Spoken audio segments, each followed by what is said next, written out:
ધારીના જીએન દાવાણી charitable trust દ્વારા ધારીની library પાસે આવેલી તાલુકા શાળામાં વિદ્યાર્થીઓને શૈક્ષણિક કીટ વિતરણનો ભવ્ય કાર્યક્રમ યોજાયો હતો। ટ્રસ્ટ અગાઉ પણ ધારીમાં અનેક શૈક્ષણિક કાર્યો કરી ચૂક્યું છે, જેમાં નવી હાઈસ્કૂલનું નિર્માણ અને તાલુકા શાળાને અદ્યતન સુવિધાઓથી સજ્જ કરીને સમાજમાં ઉત્તમ ઉદાહરણ પૂરું પાડવાનો સમાવેશ થાય છે। આ કીટ વિતરણ કાર્યક્રમમાં ધારીની અનેક સેવાભાવી સંસ્થાઓના પ્રમુખો, ઉપપ્રમુખો તેમજ પ્રતિષ્ઠિત નાગરિકો ખાસ હાજર રહ્યા હતા।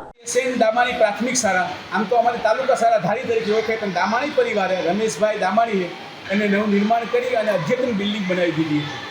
દર વર્ષની માફક આ વખતે પણ આજે બધા મહેમાનો આવી અને શાળામાં દફતર સ્કૂલ બેગ બધાને અર્પણ કરવામાં આવી છે। આશરે 470-80 જેવી સ્કૂલ બેગ બધી સ્કૂલના વિદ્યાર્થીઓને આપવામાં આવી છે।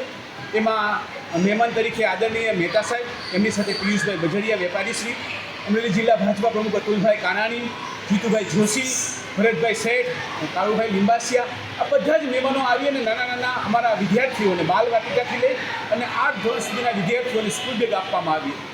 પણ સૌથી વિશેષ વાત તો એ છે કે દાતા બધી સ્કૂલમાં હોય છે, પણ એક ભામાસા દાતા રમેશભાઈ દામાણીએ આ સ્કૂલને બનાવી પછીની સંપૂર્ણ જવાબદારી સફાઈ કર્મચારીથી લઈ અને વિદ્યાર્થીઓની દર વર્ષની માફક પૂછે કે જિજ્ઞેશભાઈ હવે શું જોઈએ છે, આપણે એમને કહીએ એ સુવિધા પૂરી પાડે એવા દાતા ધારીના નાગરિક છે। હમ જીએંગે હમ મરેંગે એ વતન કે લીએ એ વાતને એ કરીને રમેશભાઈ દામાણીએ સાર્થક કર્યું છે। એટલે અમે આખો શાળા પરિવાર, સ્ટાફ પરિવાર, અમારી એસએમસી કમિટી આખા ધારીના નગરજનો, બધા અમારા વિદ્યાર્થીઓના વાલી બધા જ અમે રમેશભાઈ દામાણીનો ખૂબ આભાર વ્યક્ત કરીએ છીએ અને અમે એના ઋણી છીએ।